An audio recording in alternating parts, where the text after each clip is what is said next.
Hey everyone, and welcome back to my channel. I hope you're all doing well. Today I'm back to you with actually a new little background situation and a makeup tutorial. So during quarantine I have been doing this new kind of makeup look. I've obviously adjusted my usual makeup routine a small bit because we're not going many places or seeing many people, but I still want to feel good and, you know, feel myself, and especially on days that I'm shooting content or shooting videos or TikToks or various other things. So I have kind of started this new makeup routine, and it's a very quick one with very minimal products. So I thought today I would film it for you guys. This is the finished look, as you can see. So I'm going to talk you through exactly how I do this. It really does only take me 5 to 10 minutes, even less sometimes if I'm able to rush it a small bit. It might seem like it takes longer today because I'm talking you through some of the products and how I do some of the applications, but honestly it's super easy, super quick. Anybody could do this look. So yeah, I hope you enjoy it. As I mentioned, I do have a bit of a different background today. I was going to film this in my bathroom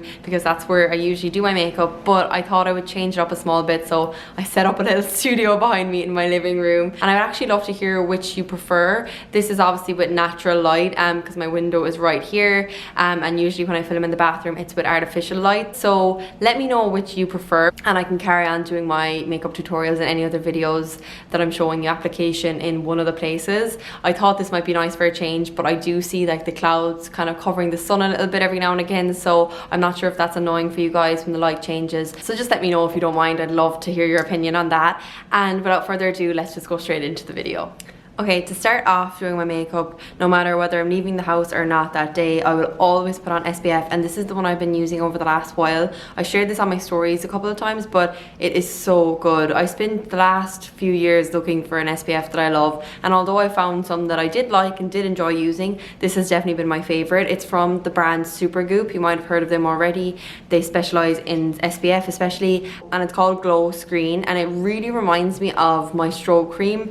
And if you've been following my channel for a while now, you'll know that I love strobe cream from MAC, and this is really like it, but it obviously has SPF in it, which is amazing. It's exactly what I was looking for. So it has SPF 40, and I'll show you the texture. So it has like a moisturizing feel to it, and the consistency is nice, not too thick. It's just like the perfect amount, and when you put it on, it gives your skin a lovely glow, just like the strobe cream does. If you see me looking down there as well, it's because I have my mirror set up behind the camera. So yeah, I just put this on first all over my skin. As you can see, I have a few breakouts, especially on my nose area here. I literally attacked my blackheads the other day. Please tell me I'm not the only one that does that. And now it is all red, but anyway, it'll heal. So that is my first step always. And then I just move on to my foundation straight away. So the foundation I'm going to be using today is the MAC Studio Fix. I kind of vary with my foundations, but because I have tan on right now, I just applied it last night. I'm going to use this one because this particular color suits my tan best right now, because I don't have a very dark layer on. This is kind of like a medium layer, and this is the color NC20, which I find works well with that. This is a foundation that I've spoken about loads and loads of times as well on my channel. One of my all-time favorites. It is like a matte finish with a full coverage, so I don't have to use loads, and I'm just using this Real Techniques buffing brush and not being too careful. I literally just want a little bit of coverage. That's my aim with the foundation, because I will be going in with concealer for any of the areas that I need a bit more coverage for. So for concealer, I'm going to be using the Urban Decay Naked Skin, another one of my favorites, but I'd actually forgotten how much I liked this. I found it in my drawer when I was clearing out the other day, and I said I'd start using it again, and I really do love this one. It's been a favorite of mine for years. So I just pop that under my eye and any of the areas that my foundation might not have covered fully, like around the nose, since I only did a light layer. And then I just put some on my forehead too. And for my concealer lately, I've actually been using eyeshadow brush. I always used the Real Techniques sponge, like beauty blender, for both my foundation and my concealer, but I've been changing it up a little bit lately. Quarantine made me do it, so I'm just gonna buff that in really quickly. I just like the way this blends it out. It makes it look kind of natural, but it also makes sure that the coverage is still there, which I like, and it's just quick to do as well. I'm also sorry if the light keeps changing. The clouds are playing me and they keep covering the sun. I also make sure to pop this on my lids just to cover up any like veins or anything like that, and it also works as the base for the eyeshadow I'll be putting on. So as you can see with this brush, it just buffs it really quickly. This is the Rodial Eye Sculpt brush, but you could honestly use any kind of fluffy brush. One of my all-time favorites is the MAC 204. I think it's 204, I'll double check, but I'll link everything below anyway, and some other alternatives to the brushes I'm using if I can't find those links. Okay, so after my foundation and concealer are done, my main base, I then like to go in with my cream bronzer, and I have been using my cream bronzer quite a bit during quarantine, as you can see, getting to the bottom there, just because I find that it gives me a little bit more of a natural look than powder bronzer. So I'm going to show you how I use this, because anytime I show this I do get a few questions about it. I like to use a Dints brush. This is the one I opt for quite a bit. This is kind of old now, so I probably do need to get a new one, so don't judge, but this is the Real Techniques contour brush, and I believe this comes in a set. It's a set of 4 brushes, but it's really affordable. All the Real Techniques brushes are super affordable, and I always have loved them, and I love the quality of them. So I use this, but you can use any Dints brush. Another one that I really like to use with it sometimes is this one. This is a MAC brush. I believe it's the 217 or the 117. Sorry, it's been a while, but I will link all these below, guys, and I'll make sure to put the name next to them so you're not confused. But that's also a good one because it's quite dense at the top. But that is the brush I like to use, and when actually applying it, I just basically dip my brush in, not too careful once again. This is a quick and easy makeup look, so I'm not going to complicate it for you, and I just bring it down underneath the cheekbone and up into the temple. It's going to look scary at first like this, as you can see, but it blends really, really nicely. You just have to give it a moment, and don't be afraid to move the product around and get into the hairline. This is what gives you that sun-kissed kind of bronze look, and that's the look that I'm kind of going for most days, especially when I have tan on. When I don't have tan on, obviously I'm a bit more light-handed with it, but when I have a bit of a bronze going on, I try to use it. So I just continue that all the way around, and I bring it down into the forehead a little bit. I go lighter with the brush the further I'm going down, but just to make sure there's no harsh lines. And don't worry if you make a mistake, because it's super easy to blend out. The main places I do like to focus on are underneath the cheekbones and the temples. And then I actually do like to bring a bit under my jawline here and just around each side. And just to finish off, I put some under my nose and on each side. Now you can go in with some powder bronzer after. Sometimes I do, sometimes I don't. I'll see how I'm going later on with this. But I might just stick with this and just keep it kind of simple and natural. Okay, the next step I always like to do is lips. I just find the quicker I do my lips, the quicker the makeup starts coming together for some reason. I know a lot of people like to do lips last, but I just like to do them next. So for lips, I will be using my usual stripped down pencil from MAC. This is my favorite color. It's like the perfect warm brown. A few other ones that I kind of go between are Soar from MAC, Whirl from MAC. What else have I been using lately? Oak is a nice one too. It's a bit lighter than stripped down, but I'll link my favorites below as well. I just like very neutral tones for my lips. I like peachy, kind of warm browns and pinks. So today I'm going to go stripped down anyway, and I always like to overline my lip a little bit, so I just go straight in. I start at the bottom here, and I actually have a whole video on my channel showing you how I overline my lip, so I will link that below, but I'll quickly just show you the main things I do today. So I always start at the bottom here and bring it down a little bit lower, and then I do the top and bring it up a little bit higher, and that's the only overlining I do. The rest I try to keep on the line, and that's the trick you need to follow when overlining your lip to make sure it doesn't look too unnatural. Only overline the top and the bottom here, and the edges should just stay the same as your lip. So I'll show you now. You can see there I just kept the line on my lip on the edge here, but I brought it down so it gives the illusion that it's a little bit bigger, and then I do the same for the top. So that is the top once it's done. This part is overlined, and then this is just connecting to the edge. So that's my main tips and tricks for overlining your lips. So I'm just going to finish that and I'll show you the finished result. So that is the finished result, and don't worry if you do go a little too high or a little too low on the edges.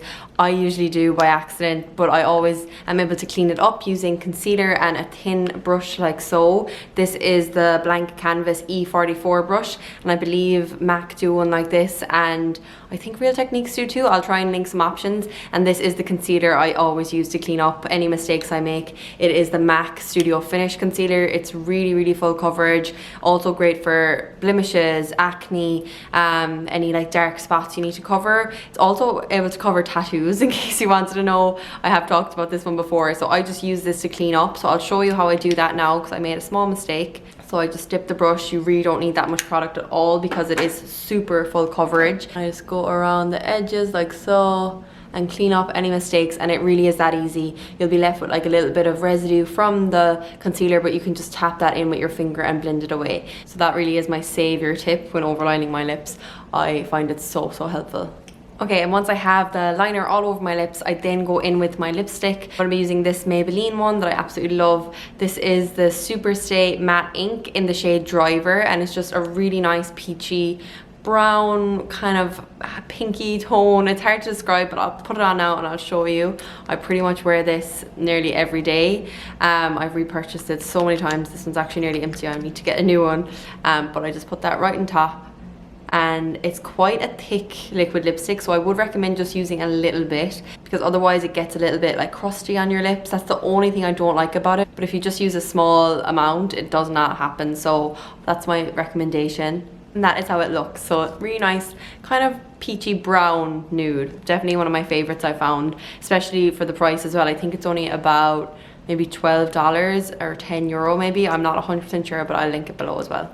After the lips are done, the next thing I have to do is my brows. I really don't feel myself until I have my lips and brows done. So as you can see, they're the two things I always go to after I have like the essential base on. And for my brows, I'm going to be using this pencil from Arches and Halos. I showed you this a couple of weeks ago on my Instagram stories, actually during Fashion Week, you might remember. But I've been using it so much lately, and it's really nice. It's the angled brow shading pencil, and it has the pencil on one side and the brush on the other. And I love when pencils have brushes on the side, because I love to brush out my brows. I don't do too much to them. I usually just brush them up and just fill in the sparse areas, which is mostly underneath.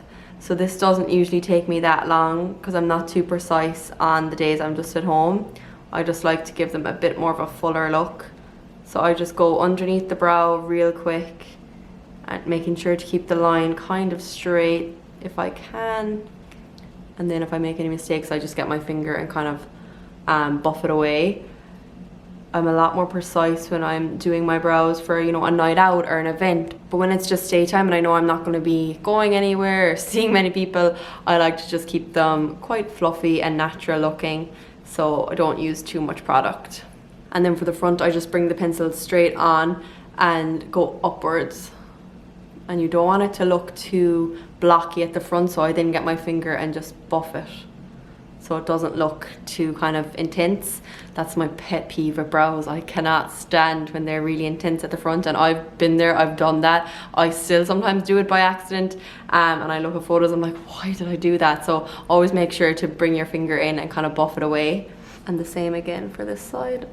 And in case I forgot to mention, this is the color Warm Brown. Okay, and once I'm finished filling them in and they look some way decent, I then like to set them. And I have used a lot of setting products. What I look for in a setting product is something that will keep them in place and make them stand up, because my brows are really long, so they tend to fall down. And when they fall down, they just don't look that good in my opinion. They kind of look a little bit sad. I don't know what it is, but I just like to keep them up. So as I said, I've tried a lot of things. I've tried soap, I've tried numerous setting products, you know, like the mascara for your brows, and I still was yet to find something I loved until this week when I was in my bathroom and I spotted my boyfriend's gel in his cabinet. I don't know why I didn't think to try this before, but I tried it and it worked really well. So this is his one.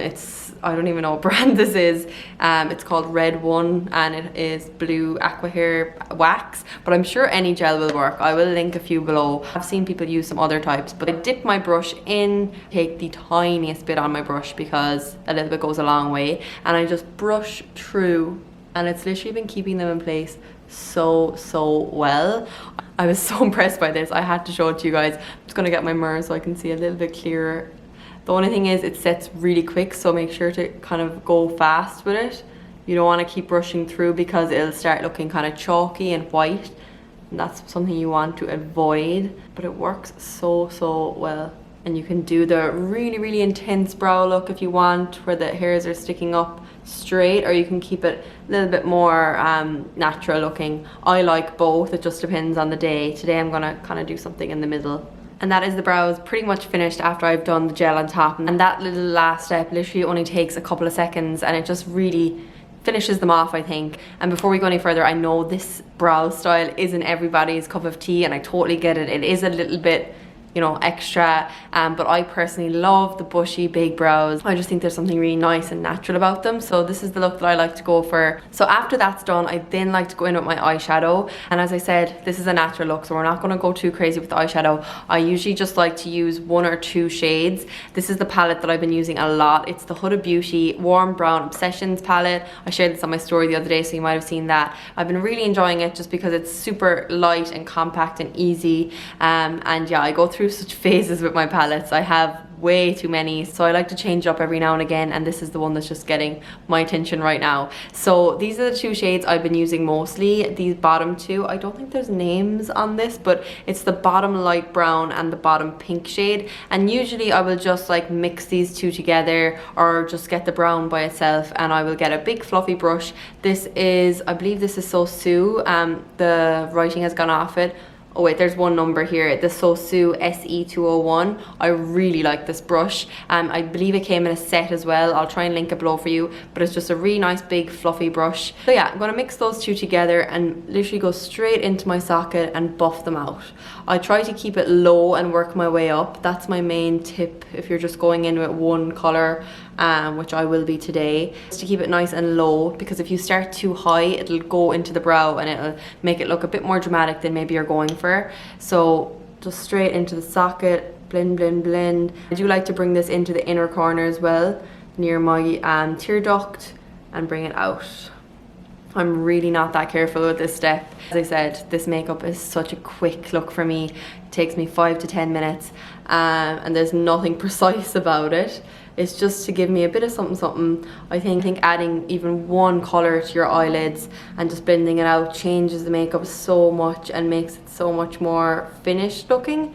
So that's why I do it. Using the same brush then, I probably should go to a smaller brush, but I usually just use the same one. I bring the color underneath my eyelids. Just balances it out, as you can see. And that is how that looks when it's finished, when it's all blended out, really quick and easy. And maybe if you didn't want it as colorful as I went for with the pink tone, I would just use a bronzer. Just use the bronzer you're using on your skin. You could even use a cream bronzer, just anything to give your sockets a bit of depth and to add a little bit of color. But I just like the pink because it kind of suits my lipstick a little bit. Then I literally just go in with mascara, and the one I'm going to be using is this YSL one. This is called the Volume Effect Faux Cils the Curler. I started using this in, I think it was February, and I've really liked it. It's really good for curling the lashes and adding volume at the same time, which I think is kind of hard to get in one mascara. So I'm just going to apply a light layer of that now, and that will be my eyes done.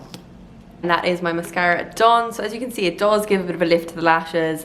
My lashes aren't obviously amazing still, but it definitely helps. So we have come to the last step of this makeup look. I did tell you it was a quick one and it didn't involve too many products, but my last step is of course blusher, and I really think this is key for this look. I'm using the Charlotte Tilbury one called Swish and Pop Blusher in the color Love Blow. I really like this. It has like 2 tones to it. There's like a peachier tone on the outside and then a pink tone on the inside, and I just think it's really nice, and especially for spring it's a really nice shade. Then I'm using this brush. This is, I think, a blank canvas one as well, or else a MAC one. All the writing seems to be gone off, but it's just like a dense angled brush. I love this for blush, and I am very generous with the blusher for this kind of look. I like to put it all over my cheekbones, and a good trick when you're doing this is to smile, because it'll get the highest point of your cheek then. So do the cringy smile and put it all over. But I don't just like to put it on my cheeks. I also like to put some on my forehead, some on my nose, and this is just something I've started doing recently, but I feel like adding it to these areas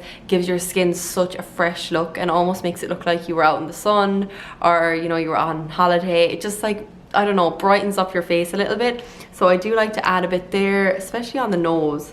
on the bridge of the nose. This also has a bit of a glow in it, so you don't really need to do highlighter on top unless you want to, of course.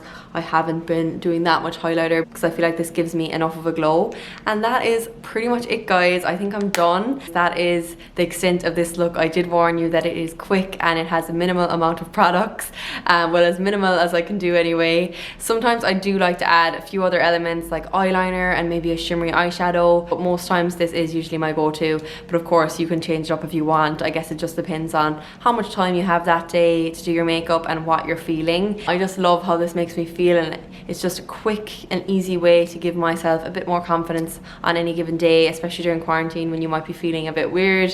So I'm so glad I finally got around to filming this for you guys. And with that, guys, we have come to the end of the video. I really hope you enjoyed this video and maybe learned a few tricks or tips or saw some products you like. As I said a couple times, I will link every single thing below, and if you have any other questions about anything I did or any of the products, definitely comment below and I'll get back to you straight away. And also, if you have any other videos you'd like to see over the next while, definitely let me know that too. I'm thinking about filming my skincare routine this weekend.